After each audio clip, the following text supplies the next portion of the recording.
Hello बच्चों, तो आप सभी का हमारे इस YouTube चैनल मिशन 2 पे आप लोगों का बहुत बहुत स्वागत है। तो बच्चों, आज हम झारखंड बोर्ड के क्लास 10th गणित का 30 very very important objective question को करवाने वाले हैं, जो आपके 2024 एग्जाम के लिए बहुत ही ज्यादा इंपॉर्टेंट है। मेरे प्यारे बच्चों, हम करवा रहे हैं तैयारी 2024 फाइनल एग्जाम की, और यहां से आप लोगों के एग्जाम में जरूर सवाल देखने को मिलेगा।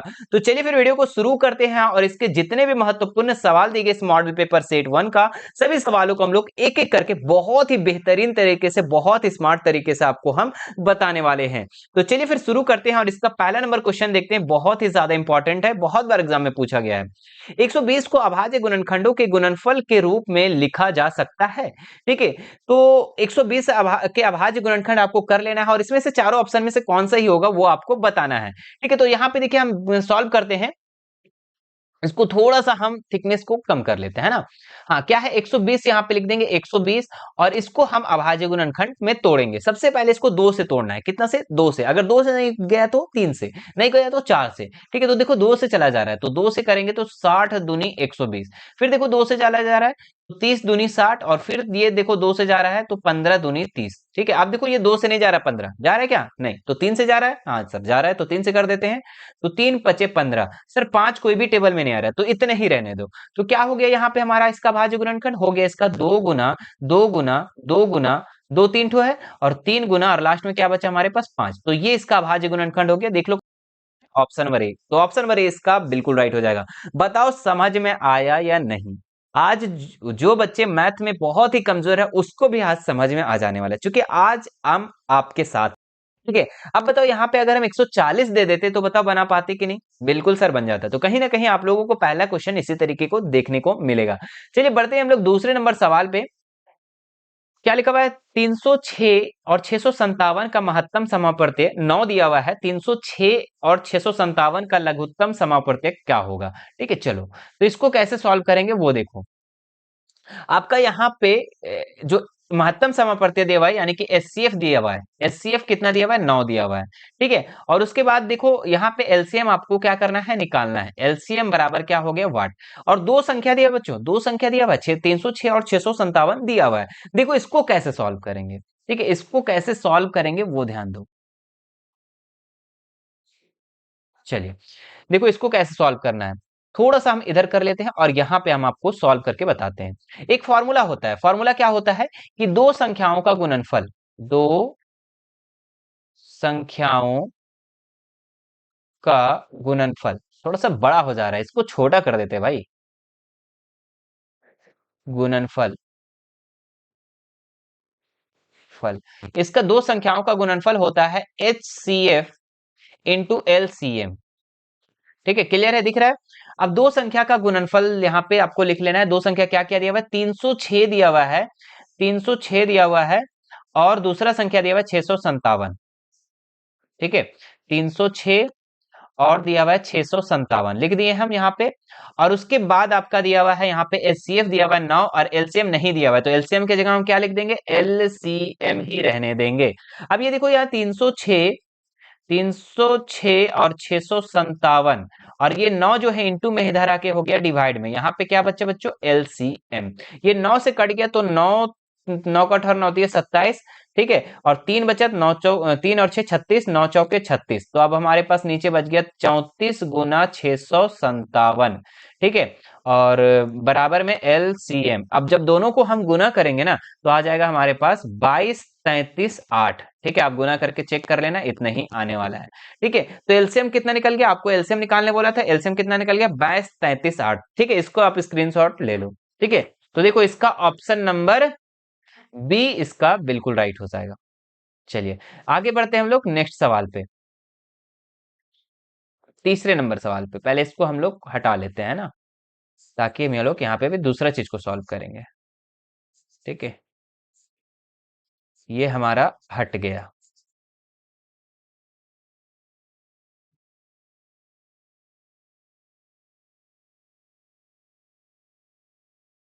चलिए तीसरे नंबर सवाल देखते हैं। तीसरे नंबर क्या दिया हुआ है, 15 और 25 का एचसीएफ होगा। 15 और 25 का एचसीएफ कैसे निकालना है, आपको यहाँ पे 15 लिख देना है ना, 15 लिख देना है और यहाँ लिख देना है 25, और 15 को यहाँ पे तोड़ देना है। तो कितना से टूटेगा, 3 पचे 15, और 25 को तोड़ेंगे तो 5 गुना 5, जो दोनों में कॉमन मिल गया बच्चों वही उसका एचसीएफ होता है। तो कॉमन क्या मिला, 5, तो 5 इसका एचसीएफ हो जाएगा। ऑप्शन नंबर ए इसका बिल्कुल राइट हो जाएगा।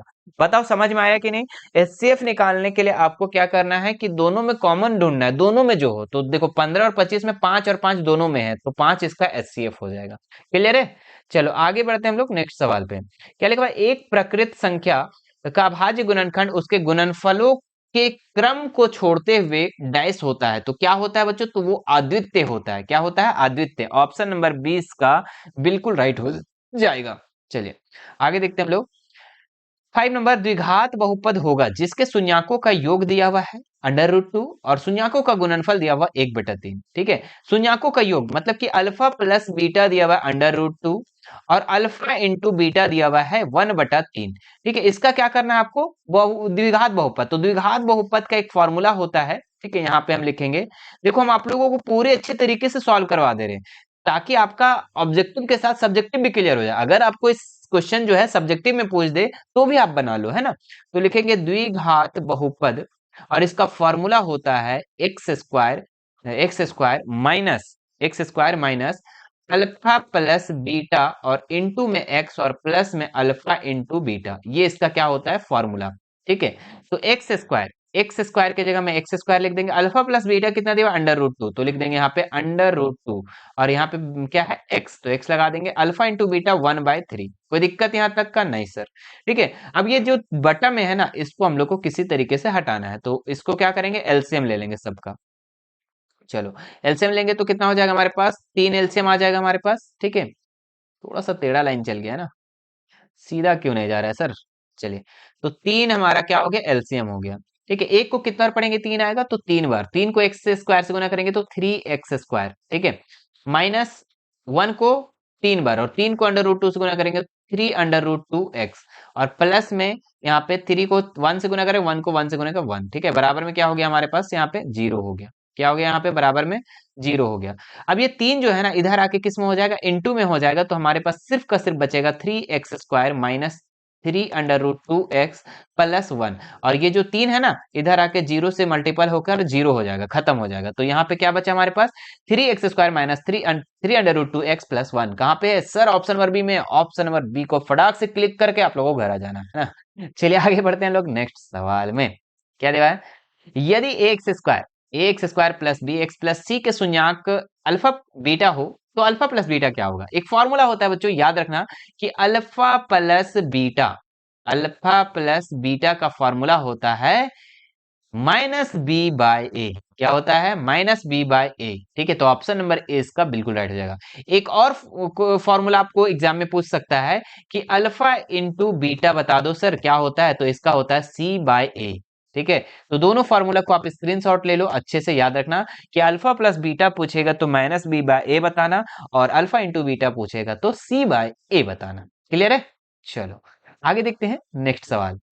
क्या लिखा है, किसी बहुपद px के लिए ग्राफ आकृति में दिया गया है, बहुपद के शून्याकों की संख्या क्या होगी। तो ग्राफ आप देख रहे हैं यहाँ पे, क्लियर दिख रहा है आपको। ठीक है, और इसका आपको px के शून्याक निकालना है। तो px बराबर क्या हो जाएगा सर जी, तो सर जी आपका 0 हो जाएगा। क्यों, क्योंकि यहाँ पे देखिए ये होता है y अक्ष और ये होता है x अक्ष। और x अक्ष में ये बताओ, ये रेखा जो है कहीं भी कटा हुआ है क्या, x अक्ष में टच भी हुआ है, जरा सा नहीं हुआ है।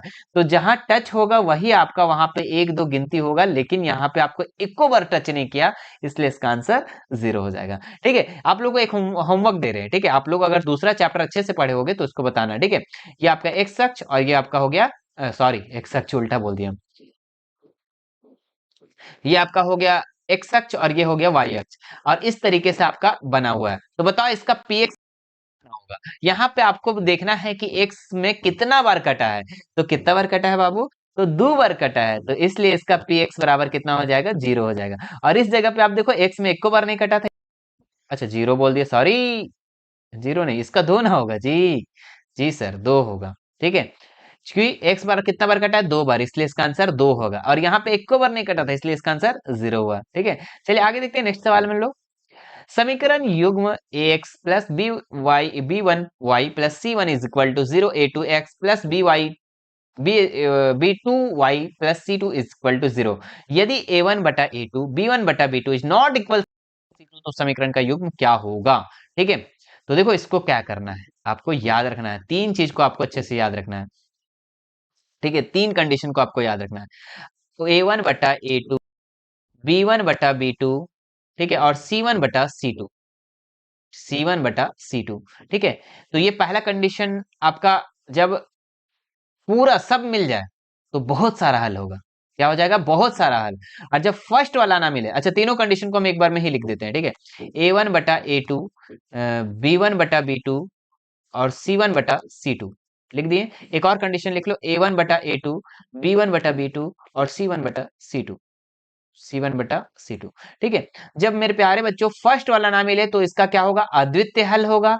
और जब तीनों मिल जाए तो उसको बोलेंगे बहुत सारा हल, अनेक हल हो जाएगा। और जब लास्ट वाला ना मिले तो उसको हम लोग क्या कहेंगे, क्या कोई हल नहीं होगा। ठीक है, तो इसमें क्या बोलेंगे फर्स्ट वाला में कि अद्वितीय हल, इसमें बहुत सारे हल, अनेक हल, और इसमें ये कोई भी हल नहीं। तो यहाँ पे देखो कौन सा कंडीशन फॉलो कर रहा है, तो तीसरा नंबर कंडीशन फॉलो कर रहा है कि A1 A2 मिले, B1 B2 और C1 C2 ना मिले, तो इस कंडीशन में हम लोग क्या बोलेंगे कि इसका कोई भी हल नहीं होगा।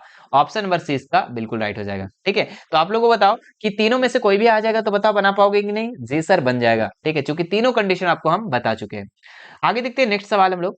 समीकरण युग्म 2x माइनस 3y बराबर 0 और 3x प्लस 4y प्लस 20 तो द्वारा निरूपित सरल रेखाएं क्या होगी। तो समपाती होगी, प्रतिच्छेद रेखाएं होंगी, या समांतर होगा, या फिर लंबवत होगा। चलिए इसको भी कर लेते हैं फटाक से।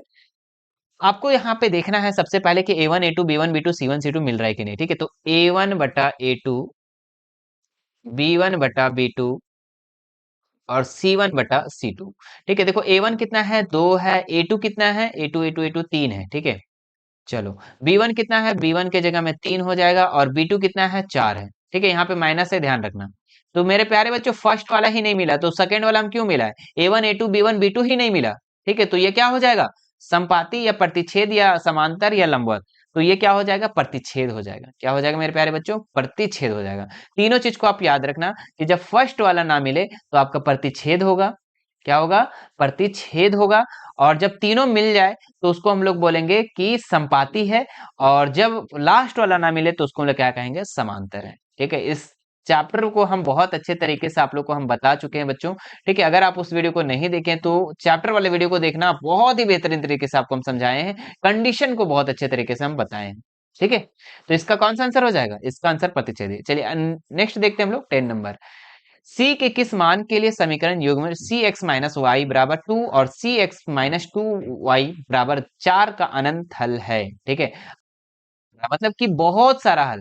तो बहुत सारा हल कब होता है बच्चों, जब A1 A2 B1 B2 और C1 C2 क्या होना चाहिए, सब बराबर होना चाहिए। तो A1 के जगह में यहाँ पे C है तो C लिख देंगे, और A2 के जगह में कितना है मेरे प्यारे बच्चों, तो 6, तो 6 लिख देंगे। अच्छा B1 कितना है, B1 के जगह में Y के पहले कुछ नहीं है तो 1 हो जाएगा। ठीक है, और B2 के जगह में क्या हो जाएगा, 2 हो जाएगा, और यहाँ पे C1 के जगह में 2 और C2 के जगह में 4। ठीक है, तो देखो इसको काटेंगे तो 1 2। ठीक है, तो मतलब 1/2 1/2 हमारा पास B1 और C1 C2 बराबर हो गया। लेकिन A1 A2 को बराबर करने के लिए हम क्या करेंगे, क्या करेंगे, तो यहाँ पे हम C के जगह में हम क्या लिख देंगे, 3, तब हो जाएगा 3 1 का 3, 3 दूनी 6। अब हो गया तीनों बराबर, इसका मतलब कि C का मान कितना होना चाहिए, 3 होना चाहिए। ऑप्शन नंबर ए इसका बिल्कुल राइट हो जाएगा। हमें क्या करना था, तीनों को बराबर करना था, इसलिए हम C के जगह में ऐसा मान को रखे कि 1/2 आ गया, है ना। चलो आगे देखते हैं नेक्स्ट सवाल। समीकरण युग्म 2x माइनस वाई बराबर 5, 3x प्लस 2y बराबर 4 का हल क्या है। ठीक है, चलिए इसको हम सॉल्व कर दे रहे हैं। ठीक है, यहाँ पे कर दे। चलिए इतना दूर तक तो क्वेश्चन दिख ही जाएगा, चलिए दिख गया। तो क्या है हमारा क्वेश्चन, 2x माइनस वाई बराबर 5। ठीक है, और दूसरा समीकरण दिया हुआ है 3 प्लस 2y बराबर 4। ठीक है, देखो कुछ भी बराबर नहीं है, इसलिए हम क्या करेंगे, इसको समीकरण 1 और इसको समीकरण 2 मान लेंगे और इसमें हम गुना कर देंगे। क्या गुना करेंगे, तो देखो ये 2 से यहाँ पर और ये 1 से हम नीचे गुना कर देंगे।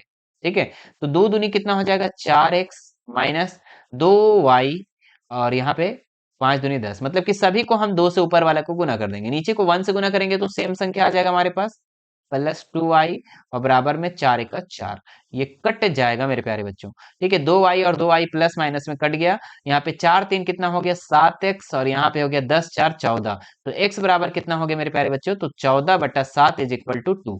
ठीक है, कितना हो गया, 2 आंसर हो गया इसका x का मान। अच्छा, y का मान कितना होगा, तो इसी समीकरण में आप बैठा दो y का मान, 2x माइनस वाई बराबर 5, इसमें हम लोग 2 का मान बैठा देंगे x के जगह में, तो 2 बैठा देंगे x के जगह में, माइनस वाई बराबर 5, तो 2 दूनी कितना हो गया, 4 4 माइनस वाई बराबर 5, तो माइनस वाई बराबर कितना हो जाएगा, 5 और ये इधर आके माइनस में 4 हो गया।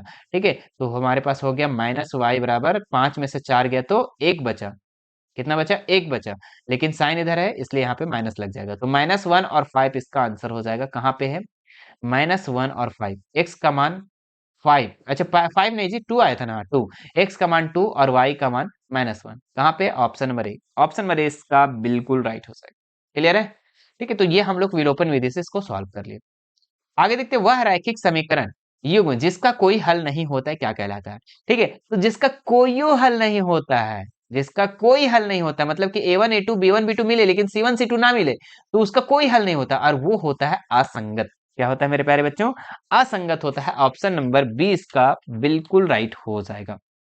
क्लियर है, ठीक है, और अगर आपका A1 A2 B1 B2 नहीं मिलता, C1 C2 मिल जाता, तो उसमें हम लोग का क्या होता, संगत होता फर्स्ट वाले में, और सेकंड वाले में भी आपका होता संगत जब सब मिल जाता, लेकिन जब फर्स्ट वाला मिले सेकंड वाला ना मिले तो हम लोग इसको असंगत कहते हैं।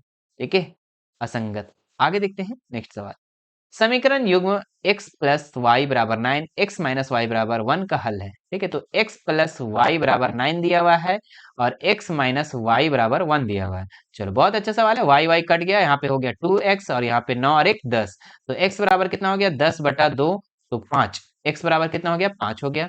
इसी तरीके से हम लोग y का मान निकाल लेंगे, तो y का मान हम लोग कोई भी समीकरण में बैठा लो, तो समीकरण 1 में ही बैठा लेते हैं। समीकरण 1 क्या है, x प्लस वाई बराबर 9, तो x के जगह में हम 5 लिख देंगे बराबर y बराबर 9, तो y बराबर 9 और ये 5 इधर आके माइनस में हो जाएगा, तो y बराबर कितना हो गया, 4। ठीक है, तो x का मान 5 और y का मान 4, यानी कि 5 4, क्या आंसर होगा, 5 4, 5 4, option number C, option number C इसका बिल्कुल राइट हो जाएगा।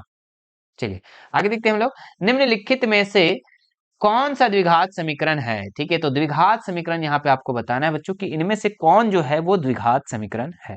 तो देखिए इसका जो पहला नंबर आप देखो, चलिए पहला नंबर हम यहाँ पे सॉल्व करते हैं, क्या लिखा हुआ है, x और ब्रैकेट में है x माइनस 3, तो x गुना करेंगे कितना हो जाएगा, एक्स स्क्वायर, और यहाँ पे x को 3 से गुना करेंगे तो 3x। ठीक है, बराबर में इधर एक्स स्क्वायर माइनस 7, तो देखो सबसे पहले देखो ये बराबर का इधर भी प्लस में और बराबर का इधर भी प्लस में एक्स स्क्वायर, ये कट गया, यानी कि यहाँ पे एक्स स्क्वायर बचा ही नहीं, कहीं पे बचा एक्स स्क्वायर नहीं बचा, तो जब एक्स स्क्वायर जिसमें नहीं बचता बच्चों वो कभी द्विघात समीकरण होता ही नहीं है, तो ये कट गया, ऑप्शन नंबर ए कट गया। चलिए ऑप्शन नंबर बी को अब चेक कर लेते हैं, इसको हटा करके ऑप्शन बी को चेक करते हैं, ऑप्शन बी है कि नहीं है। तो देखो यहाँ पे x प्लस 1 का whole square plus X square minus 5x है, तो देखो a प्लस बी का होल स्क्वायर क्या होता है, X square plus 2ab, 2 into A के जगह में x और b के जगह में 1 और प्लस 1 का स्क्वायर, ये टूट गया हमारा। अब इधर देख लो, इधर क्या हो जाएगा, एक्स स्क्वायर माइनस 5x, तो देखो ये एक्स स्क्वायर प्लस में एक्स स्क्वायर प्लस में ये भी कट गया बच्चों, तो ये भी आपका ऑप्शन नंबर बी भी कट जाएगा, क्यों, क्योंकि यहाँ पे एक्स स्क्वायर बचा ही नहीं। द्विघात समीकरण वो होता है जिसमें स्क्वायर होता है, ठीक है, जिसमें स्क्वायर होता है, अब स्क्वायर वाला बचेगा ही नहीं तो खत्म हो जाएगा। चलिए तीसरा नंबर चेक कर लेते हैं हम लोग। ठीक है, तीसरा नंबर हम लोग चेक कर लेते हैं, इसका तीसरा सही है या नहीं है। चलो, तो a प्लस बी का होल स्क्वायर है यहाँ पे, ठीक है, तो इसको भी हम लोग तोड़ते हैं, तो क्या हो जाएगा, x square plus 2 into x और प्लस 1, ठीक है, और फिर प्लस बी का स्क्वायर यानी कि 1 का स्क्वायर, फिर बराबर में दे देंगे 2x, 2 को x से गुना करें 2x और माइनस 2 दूनी 3 दूनी 6। ठीक है, हाँ अब देखो इसको अगर आप सॉल्व करेंगे ना, इसको अगर आप सॉल्व करेंगे तो देखो यहाँ पे एक्स स्क्वायर और ये 2x को 1 से गुना करेंगे 2x से 2x कट जाएगा क्योंकि दोनों प्लस में है, तो यहाँ पे क्या बचेगा 1 का स्क्वायर यानी कि 1 और माइनस में 6 है, इधर आके किस में जाएगा प्लस में 6 बराबर 0। तो एक्स स्क्वायर प्लस 7, ठीक है, मतलब कि यहाँ पे एक्स स्क्वायर जो है वो आपका बच गया। इसका मतलब कि ये आपका द्विघात समीकरण हो जाएगा, ऑप्शन नंबर सी इसका बिल्कुल राइट हो जाएगा। चलिए आगे देखते हैं हम लोग नेक्स्ट सवाल। चलिए इसको हटा देते हैं। हाँ क्या दिया हुआ है 15 नंबर में, यदि विविक्तर डी 0 से बड़ा है तो मूल होगा। जब डी जो है बच्चों आपका 0 से बड़ा होगा ना, तो वो वास्तविक और भिन्न होगा। क्या होगा उसका आंसर, वास्तविक और भिन्न होगा, मतलब कि वास्तविक होगा और उसका जो मान आएगा, ठीक है, मूल्य आएगा वो भिन्न भिन्न आएगा, मतलब अलग अलग आएगा। ऑप्शन नंबर ए इसका बिल्कुल हट जाएगा। अच्छा डी के बराबर में अगर 0 रहता, अगर डी का मान 0 के बराबर होता तो उसका जो मान आता वास्तविक और समान आता, लेकिन डी जो बड़ा बोल देगा तो वास्तविक और भिन्न हो जाएगा। चलिए आगे देखते हैं नेक्स्ट सवाल हम लोग। द्विघात समीकरण x square plus x minus 1 का मूलों की प्रकृति क्या होगी। चलो इसको निकाल लेते हैं, डी का मान निकाल लेंगे, उसी से हम लोग को मूलों की प्रकृति पता चल जाएगा। तो डी का फॉर्मूला होता है B square minus 4ac, 4ac। तो बी कितना है, देखो इसके आगे a है, इसके आगे b है और इसके आगे c है। तो देखो एक्स स्क्वायर के पहले कुछ नहीं है तो ए 1 हो जाएगा, ठीक है, एक्स के पहले कुछ नहीं है तो 1 हो जाएगा। तो b के पहले क्या है 1, 1 का स्क्वायर माइनस 4 इंटू a के जगह में, a के आगे भी एक्स स्क्वायर के आगे भी कुछ नहीं है तो 1, और c के जगह में देखो -1 है तो -1 लगा देंगे, तो यहाँ पे हो जाएगा 1 और 4 को 1 से गुना करें 4, 4 एक का 4 मतलब प्लस हो जाएगा, +4। तो मतलब कि डी का मान जो आ गया वो कितना निकल गया 5। डी का मान जो निकल गया मेरे प्यारे बच्चों वो 5, मतलब डी का मान जो है ना वो 0 से बड़ा आ गया। इसका मतलब इसका आंसर क्या होगा, वास्तविक और असमान, मतलब भिन्न भिन्न है ना, असमान भिन्न भिन्न। ऑप्शन नंबर 20 का राइट हो जाएगा। चलिए आगे देखते हैं नेक्स्ट सवाल। X square plus B X plus C बराबर 0 दो भिन्न वास्तविक मूल्य होंगे। तो दो भिन्न वास्तविक मूल्य कब होगा बच्चों, जब d जो होगा 0 से बड़ा होगा। तो d का फॉर्मूला होता है बी स्क्वायर माइनस 4ac। तो ये हो जाएगा आपका आंसर। कहां पे है ऑप्शन, इस तरीके से ऑप्शन नंबर सी है, ऑप्शन नंबर सी इसका राइट हो जाएगा। क्लियर है। चलो आगे देखते हैं नेक्स्ट सवाल हम लोग। द्विघात समीकरण x square minus x plus 3 बराबर 0 का विविक्तर क्या होगा। इसका विविक्तर पूछ रहा है बच्चों, ठीक है, इसका विविक्तर यानी कि डी का मान पूछ रहा है। चलो डी का मान निकाल देते हैं यहाँ पे हम लोग, थोड़ा सा यहाँ करते हैं और डी का मान यहाँ निकालते हैं। तो डी का फॉर्मूला होता है बी स्क्वायर माइनस 4ac, ठीक। बी कितना है मेरे प्यारे बच्चों, तो बी एक्स के पहले कुछ नहीं है तो 1 हो जाएगा, लेकिन माइनस है तो -1 होगा। तो -1 का स्क्वायर -4 इंटू ए के जगह में क्या है, देखो एक्स स्क्वायर के पहले कुछ नहीं है तो 1 लिखेंगे, और सी के जगह में देखो कितना है, सी के जगह में 3 है तो 3 लिख देंगे। तो यहाँ पे हो जाएगा -1 का स्क्वायर 1 और माइनस 4 तिया 12, तो घटाएंगे तो कितना बचेगा -11। क्या बचेगा -11। तो विविक्तर इसका क्या निकल गया, -11 कहाँ पे है, ऑप्शन नंबर डी में है। ऑप्शन नंबर डी इसका बिल्कुल हटेगा। बच्चों वीडियो मजा आ रहा है ना तो एक बार लाइक करेंगे और प्यारा सा कमेंट नीचे जरूर करना कि सर समझ में तो आ रहा है, ठीक है। जो बच्चे फर्स्ट बार देख रहे हैं, जो चैप्टर को कुछ पढ़े ही नहीं है बस बेगारी किए हैं, उसको तो थोड़ा बहुत तो जरूर समझ में आ रहा है, लेकिन जो पढ़े हैं थोड़ा बहुत तो उसको पूरा क्लियरनेस समझ में आ रहा होगा, है ना।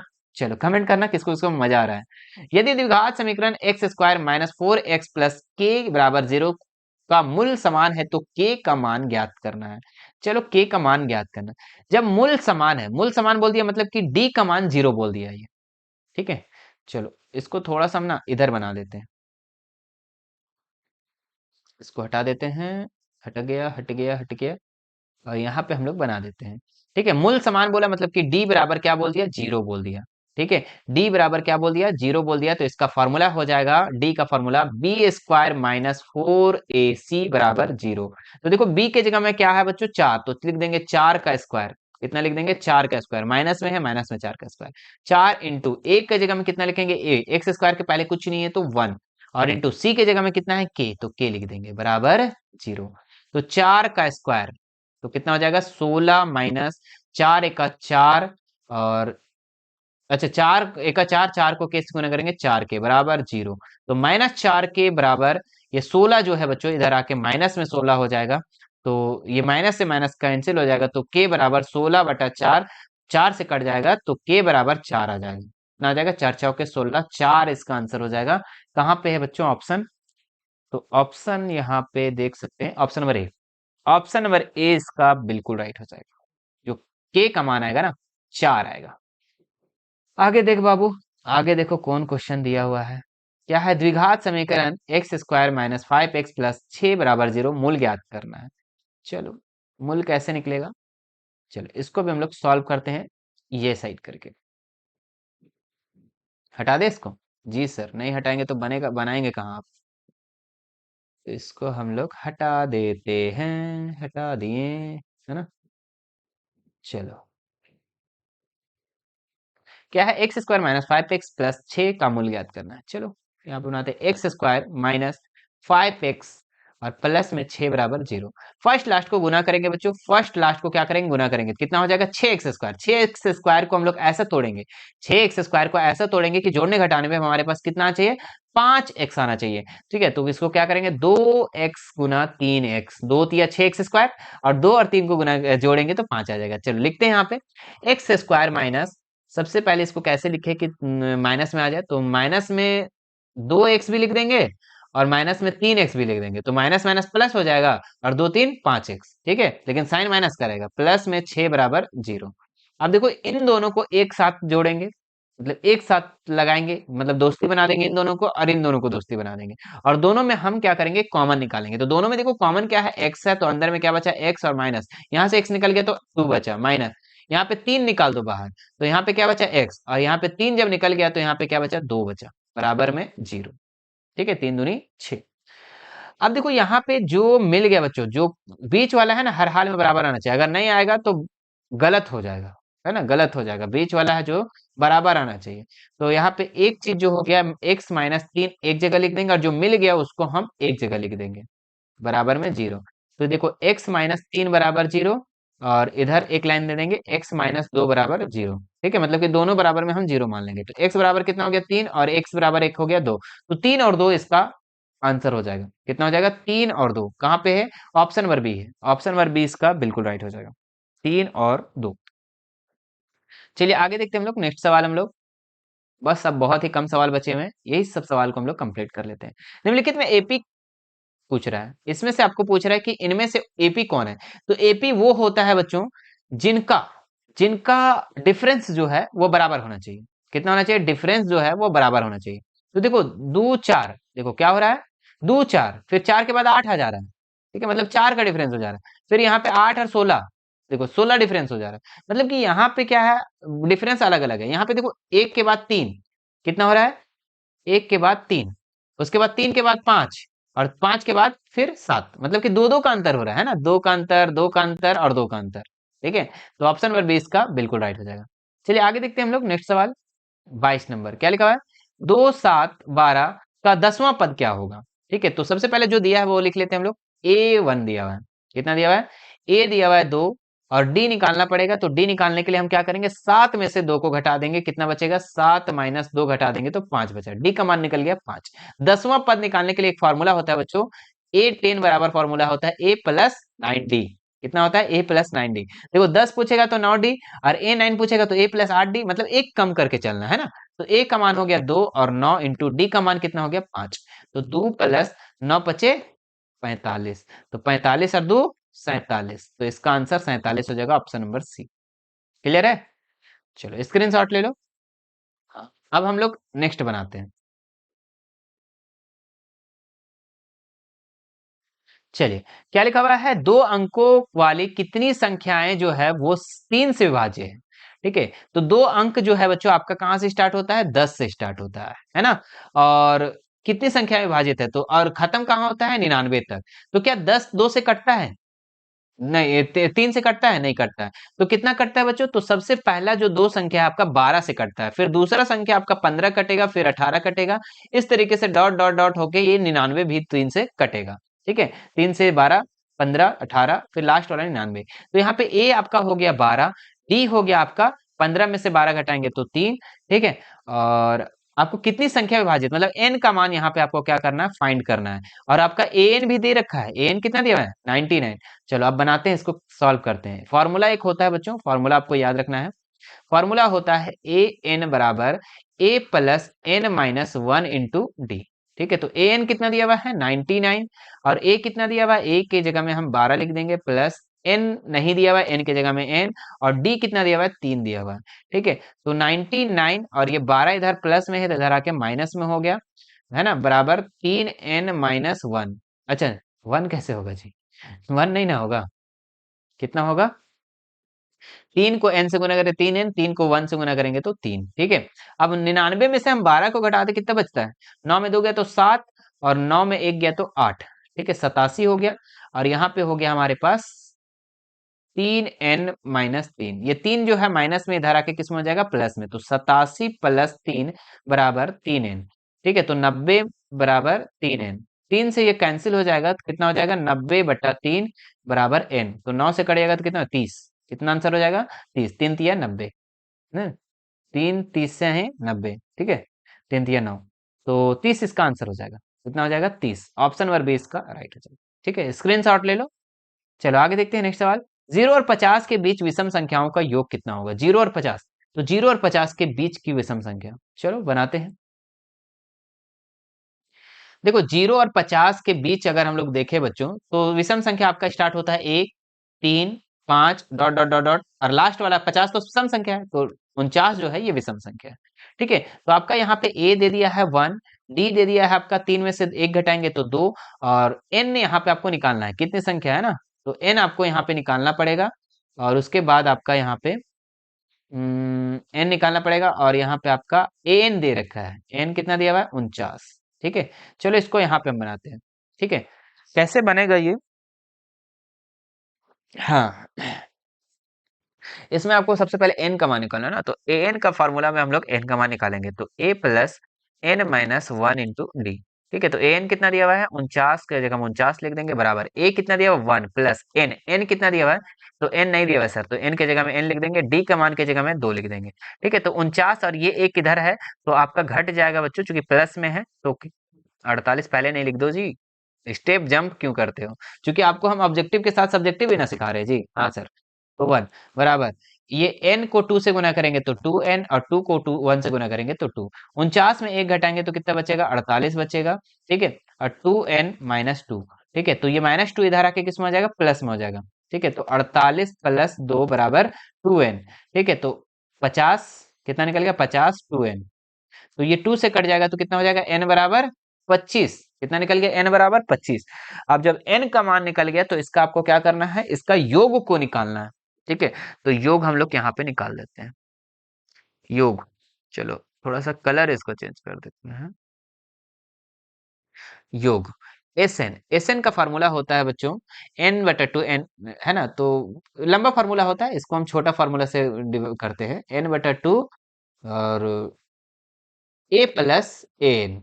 ठीक है, इसका एक फॉर्मूला होता है, इस पे बैठाते हैं, तो एन कितना है, 25/2, और ए का मान कितना है, ए का मान 1 है, और ए एन का मान कितना आया था, 49। ठीक है, चलो, तो 25/2 हो जाएगा, और यहाँ पे हो जाएगा 50, 25 से कट गया, और 25 और 25 को गुना कर देंगे तो हो जाएगा 625। तो इसका सम जो हो जाएगा बच्चों, इसका विषम संख्याओं का योग जो हो जाएगा वो 625 हो जाएगा।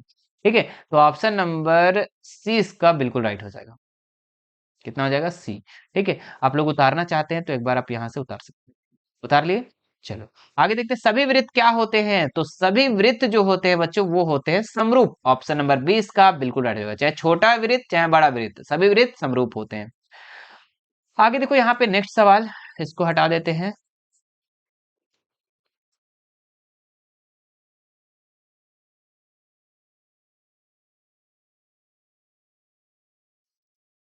आकृति में यदि डीई बराबर BC और DB बराबर 2 cm दिया हुआ है, और AE 1.5, ठीक है, जो जो दिया हुआ है सबसे पहले वो लिख लेते हैं। कितना दिया हुआ है जी, DB 2 दिया हुआ है, DB 2 दिया हुआ है, और आपका AE जो है ये 1.5 दिया हुआ है, 1.5 लिख देंगे, और EC दिया हुआ है आपका 3। आपको इसका मान निकालना है। चलो, जब मेरे प्यारे बच्चों अगर DE समांतर ये वाला रेखा और ये वाला रेखा अगर समांतर होता है तो इसको हम लोग अनुपातिक में लिखते हैं, कैसे लिखते हैं, AD बटा, है ना, AD बटा BD। ठीक है, AD बटा BD, और ये साइड हम लोग लिखते हैं AE बटा EC, बराबर में करके AE बटा EC, ये अनुपातिक में होता है। ठीक है, ये फॉर्मूला है, आपको याद रखना है। ठीक है, तो एडी कितना दिया हुआ है, नहीं दिया हुआ है सर, तो एडी की जगह हम एडी लिख देंगे। बीडी कितना दिया हुआ है, बीडी 2 दिया हुआ है, 2 लिख देंगे। एई कितना दिया हुआ है, एई 1.5 और ईसी दिया हुआ है 3। ये पॉइंट हटाएंगे 0 हो जाएगा, तो 15 दूनी 30 यानी कि 1/2। ठीक है, 1/2 हो गया। अब 2 को एडी से गुना करेंगे, ठीक है, 2 को एडी से हम गुना करेंगे तो कितना हो जाएगा, 2AD। ठीक है, क्रॉस मल्टीपल कर रहे हैं यहाँ से। ठीक है, और 2 को 1 से गुना करेंगे तो 2 हो गया। तो एडी बराबर कितना हो जाएगा बच्चों, तो 2 और ये 2 इधर आके डिवाइड में हो जाएगा, तो ये 2 से 2 कैंसिल हो जाएगा, तो 1 आ जाएगा। तो एडी का मान जो आ जाएगा वो कितना हो जाएगा, 1। ऑप्शन नंबर डी इसका राइट हो जाएगा। ठीक है, चलिए समझ में आ रहा है ना जी। आगे देखते हैं हम लोग, यदि दो त्रिभुजों के संगत कोण बराबर हो तो त्रिभुज समरूप होते हैं। इस कसौटी किस नाम से जानते हैं, तो दो संगत कोण से, दो त्रिभुजों के संगत कोण बराबर है, मतलब कि कोण बराबर है, मतलब तीनों का कोण जो है वो बराबर है। ठीक है, तो ऑप्शन नंबर सी इसका राइट हो जाएगा, है ना। इस समरूप से, एंगल एंगल एंगल कसौटी से ये क्या हो जाएगी, समरूप हो जाएगी, याद रखिएगा। चलिए आगे देखते हैं, नेक्स्ट सवाल में हम लोग क्या लिखा है यहाँ पे, थोड़ा नीचे चल गया ना। हाँ, त्रिभुज एबीसी और पीक्यूआर में कौन सा कथन सत्य है ना। तो देखते हैं कौन सा कथन सत्य है। तो देखो, ए के बराबर पी है और बी के बराबर क्यू है और सी के बराबर आर है। इसी तरीके से आपको यहाँ पे मिलाना है। तो देखो, ए के बराबर आपका पी है, बी के बराबर क्यू है और सी के बराबर आर है, तो ऑप्शन नंबर डी इसका राइट हो जाएगा। बाकी आप ऑप्शन मिला लो कि ए के बराबर क्यू है, सबसे पहले यही कैंसिल हो गया, ए के बराबर तो पी है।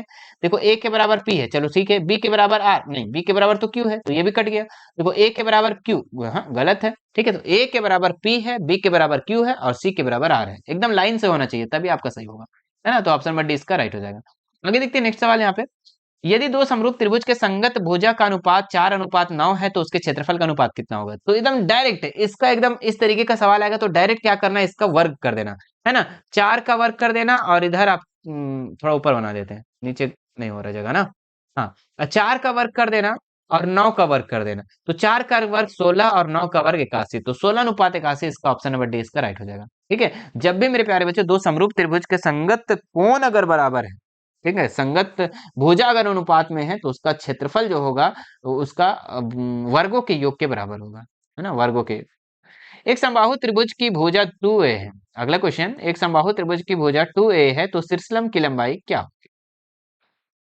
ठीक है, देखो इसको कैसे बनाएंगे आप लोग। ठीक है, इसका जो आंसर जो हो जाएगा ना, इसका एक फॉर्मूला ही होता है, शीर्षलंब की लंबाई। अगर समबाहु त्रिभुज है ना, समबाहु त्रिभुज मतलब कि तीनों भुजा बराबर, तो समबाहु त्रिभुज में तीनों भुजा अगर बराबर है तो उसकी शीर्षलंब की लंबाई जो हो जाएगा ना बच्चों, ये हो जाएगा √3a।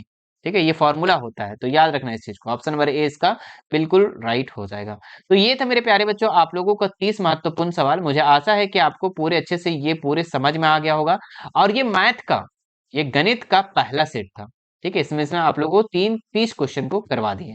ठीक है, बाकी आप लोगों का सेट 2 भी आएगा बहुत जल्द। ठीक है, तो आपको कमेंट नीचे करना है कि आपको वीडियो कैसा लगा। ठीक है, चलिए फिर मिलते हैं नेक्स्ट वीडियो में। और मेरे प्यारे बच्चों, अगर अभी तक हमारे चैनल को सब्सक्राइब नहीं किए हैं, ठीक है, तो सब्सक्राइब जरूर कर लेंगे और घंटी वाले बटन को भी जरूर दबा लेना ताकि मेरी नई वीडियो जैसे आपके पास नोटिफिकेशन चला जाए। ठीक है, बाकी अगर आप हमसे जुड़ना चाहते हैं तो हमारे Instagram, Telegram, WhatsApp group, WhatsApp channel से जुड़ सकते हैं। ठीक है, जिसका लिंक मैं डिस्क्रिप्शन में दे रखा हूँ। मिलते हैं नेक्स्ट वीडियो में, थैंक यू सो मच।